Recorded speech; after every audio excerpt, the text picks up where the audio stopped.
Muy buenas a todos, soy el doctor Emilio Arriola, especialista en pediatría clínica y como actividad complementaria, especialista en ecografía general. Hoy les voy a acompañar en este curso superior universitario con el tema de aplicación de la ecografía en urgencias pediátricas. Para algunos podrá ser un tema nuevo, para otros no, debido a que ya se está implementando en diferentes países y por ende en diferentes hospitales este sistema. Vamos a la siguiente pregunta que es, ecografía en pediatría. ¿Es posible un pediatra hacer ecografía? Nosotros normalmente solicitamos la ayuda del imagenólogo, quien acude y nos realiza este estudio complementario. Sin embargo, el paradigma se está rompiendo con la educación médica continua, donde no solo los colegas de pediatría, sino también de otras ramas, como ser clínica médica o cirugía, comienzan a especializarse, capacitarse sobre el uso del ecógrafo. ¿Bajo qué finalidad? Sobre todo en las urgencias y en la terapia, donde debemos hacer un diagnóstico temprano y por ende una intervención rápida, nos obliga a comenzar a adquirir nuevas habilidades y destrezas, donde aquí entra justamente la ecografía. Ahora, esta evolución, como podemos ver, estamos en constante evolución y eso también afecta a la rama de medicina, donde siempre vamos a estar con nuestro amigo estetoscopio que nos va a ayudar para el manejo clínico de todos nuestros pacientes, pero se le va a sumar una nueva amiga que es él, que es este transductor que ahora nosotros debemos comenzar a conocer y animarnos a utilizar. Si bien ecografía tiene un componente teórico y también un componente práctico que sería de lo más fundamental, eh, este curso al ser online me va a dificultar un poco mostrarle la parte práctica. Eh, Quería comentar, agregar a modo de comentario que voy a ir subiendo desde el encendido del ecógrafo, el manejo de los botones, el agarre de los transductores, próximos videos y cápsulas dentro de esta misma página para que ustedes también puedan hacer un seguimiento a los interesados de lo que tiene que ser la ecografía en urgencias. Bien, siguiendo con la clase, quiero presentarle los transductores que más nosotros utilizamos. Si bien hay muchos tipos de transductores, estos son los tres más utilizados en pediatría. Tenemos el convexo, el lineal y el sectorial. El convexo se caracteriza por tener una frecuencia baja, pero una gran amplitud. Ya les voy a mostrar un esquema para entender un poco sobre la física de estos ecógrafos. Al tener baja frecuencia, pero gran amplitud, nos da imágenes profundas, pero poco nítidas. ¿Qué quiere decir? Que nos va a servir, al ser profundas, nos va a servir para cavidades, entiéndase abdomen, pelvis, en algunos casos tétricas, pulmón, etc. Después están los lineales. Estos lineales, a diferencia del convexo, tienen mayor frecuencia pero baja amplitud. ¿Qué quiere decir eso? Si tiene mayor frecuencia, nos va a dar imágenes más nítidas, pero no muy profundas. Entonces, vamos a utilizar para estructuras superficiales la famosa ecografía de partes blandas, así como tejido muscular, acá se cita vasos, pleura, etc. Y de mi favorito, el que más utilizo, que es el sectorial, este nos permite, sobre todo en el servicio de neo, suelo hacer ecoencéfalo a los pacientitos y los colegas de cardiología lo utilizan para sus ecocardios. Esta es la imagen que quería mostrarles. Por ejemplo, el convexo se caracteriza por tener, como dijimos, una baja frecuencia, pero una amplitud que ven como es más grande. Esto conlleva a mayor profundidad. No nos da imagen nítida, pero nos da mayor profundidad. Por ende, nos sirve para cavidades. En el caso del lineal tenemos mayor frecuencia, pero poca amplitud. Entonces nos da imágenes más nítidas, pero menos profundas.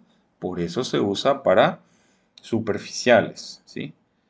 Otro detalle que quiero que tengan en cuenta es que el ecógrafo hay que cuidar sobre todo este sector donde están los cristales que son delicados, hay que evitar golpearlos, hay que evitar que el transductor se caiga, porque puede afectar la calidad de la imagen y repararlo conlleva a veces a un costo muy elevado. Además, cuando agarren el ecógrafo van a sentir una sobrelevación que se llama guía. Esta es una guía. ¿Para qué sirve esta guía? Nos sirve para ubicarnos con el paciente. Nosotros normalmente vamos a estar a la derecha del paciente, él va a estar acostado y nosotros con esta guía va a tener que estar a la derecha del paciente si hacemos un corte transversal y cefálico a la cabeza del paciente si hacemos un corte longitudinal. Ya veremos después con algunos ejemplos a qué me estoy refiriendo. Bueno, veamos cómo se ve una imagen con un transductor de tipo convexo, que es el primero que vimos, que dijimos que nos permite imágenes profundas pero no tan nítidas, o sea, cavidades. El ejemplo que puedo acá mostrar, esto es una imagen de abdomen, ¿sí? Acá estamos viendo, esto sería lo más superficial, esto es un corte longitudinal. Esto es un corte longitudinal del abdomen. Acá podemos ver la piel, este es el marcador que tenemos en el ecógrafo. Y si pueden ver, después de esta piel, tejido celular, músculo, etcétera, vamos a comenzar a ver esta imagen que corresponde al hígado. Vamos a comenzar a ver esta imagen que corresponde al riñón. Y esto es el diafragma. Entonces, esto es anterior, porque está hígado, riñón. Esto es posterior. Esto es superior, porque está el diafragma. Y por ende, esto es inferior, ¿sí? Hay algunas terminologías que tenemos que manejar como ser hiperecogénica, hipoecogénica o anecogénica. La hiperecogénica, por decirlo así, en un término más sencillo, es lo blanco, ¿sí? Por ejemplo, el diafragma que está acá, o acá mismo lo que es la región de la pelvis renal. Después tenemos imágenes hipoecogénicas que son en escala de grises, como puede ser la corteza renal, ¿sí? Y después tenemos imágenes anecogénicas que suelen ser completamente negro. ¿Qué caso se da? Por ejemplo, la ecografía abdominal de la vejiga. La vejiga normalmente vemos su contenido negro porque es orina, o sea, es líquido y se ve anecogénico. Entonces, hiperecogénico blanco, eh, hipoecogénico escala de grises y anecogénico suele ser negro. Por ejemplo, acá nosotros tenemos un espacio conocido como el espacio de Morrison. Esa es la terminología que utilizamos, que nos va a servir para la próxima clase, que divide el hígado del riñón. Es un espacio realmente entre el hígado y el riñón. Si tuviésemos un paciente con ascitis, significa que vamos a tener líquido. Entonces este espacio de Morrison va a desaparecer, va a dejar de ser hiperecogénico y va a comenzar a ser anecogénico, o sea, negro. Lo llamativo de esta imagen, a modo de comentario, es esta imagen hiperecogénica en el hígado, que probablemente sea algún hemangioma.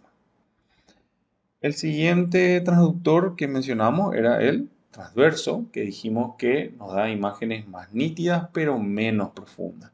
Entonces usamos para partes blandas, se puede usar no solamente para tejido muscular, sino también para tiroides, como este caso, se puede usar para mama, etc.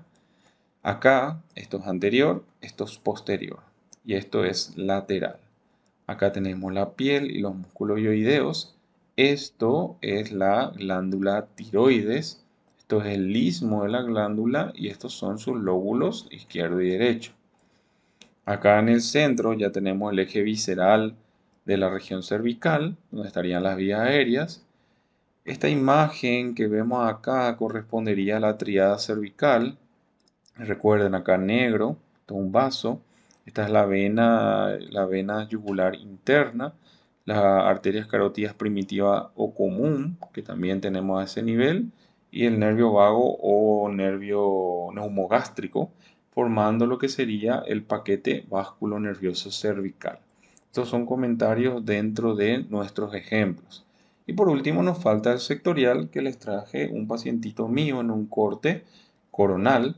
Dijimos que el sectorial servía para ver cerebro o corazón. En este caso tenemos cerebro, donde en un corte coronal vemos que ambos hemisferios están ocupados. En este caso estamos ante un paciente con una hemorragia intraventricular bastante importante.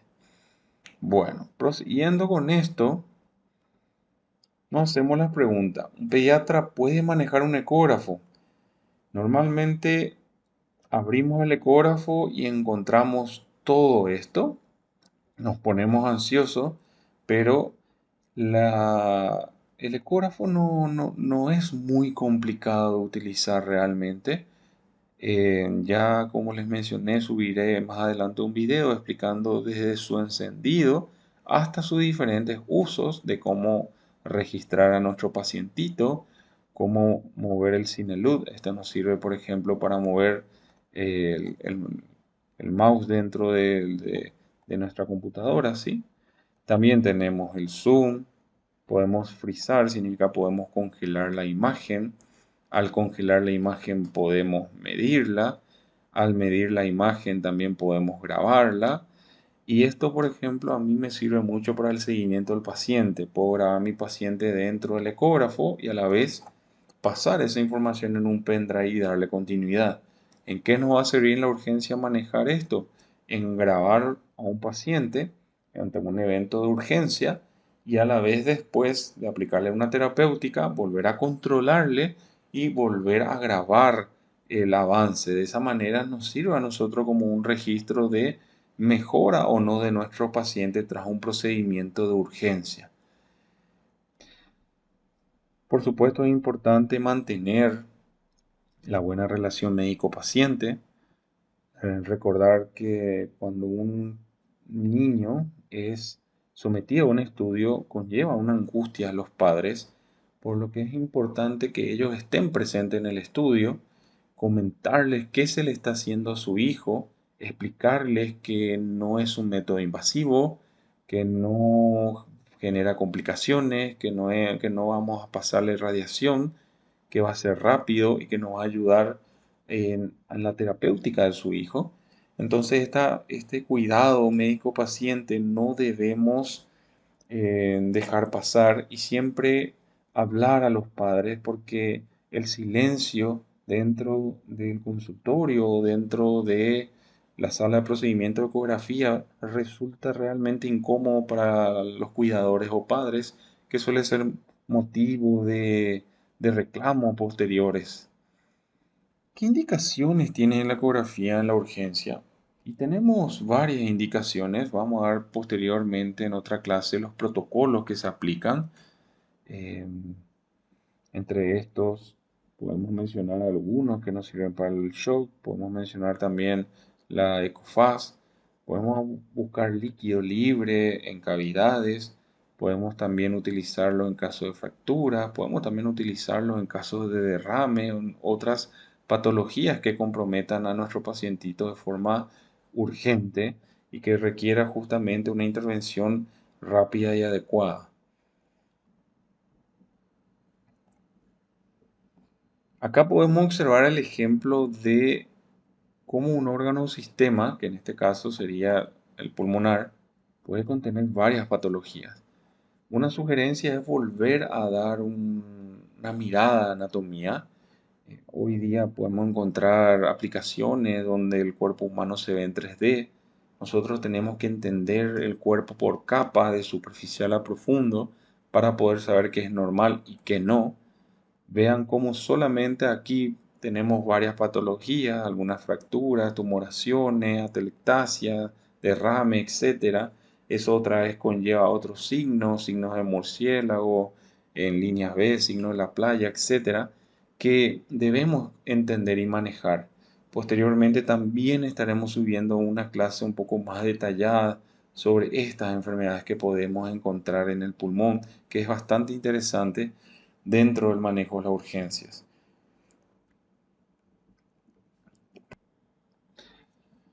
Con esta imagen quiero resaltar la importancia de recapitular anatomía porque debemos conocer para poder entender un poco mejor la ecografía. Vean, un derrame pleural. En este caso tenemos una ecografía donde observamos el hígado. Acá está nuestro diafragma. Y llama la atención esto totalmente negro, ¿sí? Anecoico. Esto es líquido. Esto corresponde, si está encima del diafragma, corresponde a la cavidad pleural. Y esto lo traducimos acá. Vean, hígado, diafragma y líquido libre en cavidad pleural, ¿sí? De esa manera, si tenemos la imagen anatómica, nos va a ser un poco más fácil y rápido interpretar nuestras ecografías. Les agradezco por su atención en esta clase introductoria.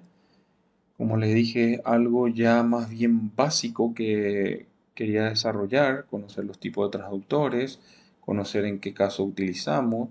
Yo les mostré pulmonar, pero sin embargo vamos a dar protocolos, vamos a hablar del FAS en otras clases, vamos a hablar también pulmonar en otras clases. Voy a ir subiendo algunos videos de cómo utilizar el ecógrafo. Si ya lo tienen dentro de su terapia de urgencia, les animo a ir utilizándolo, inclusive cuando viene el imagenólogo, pídanle que les enseñe a hacer. Así podemos también nosotros comenzar a capacitarnos un poco mejor en estas herramientas. Espero que tengan atendida la clase, no como estos dos pacientitos que en mi última consulta no me hicieron mucho caso porque justo estaba pasando su serie favorita.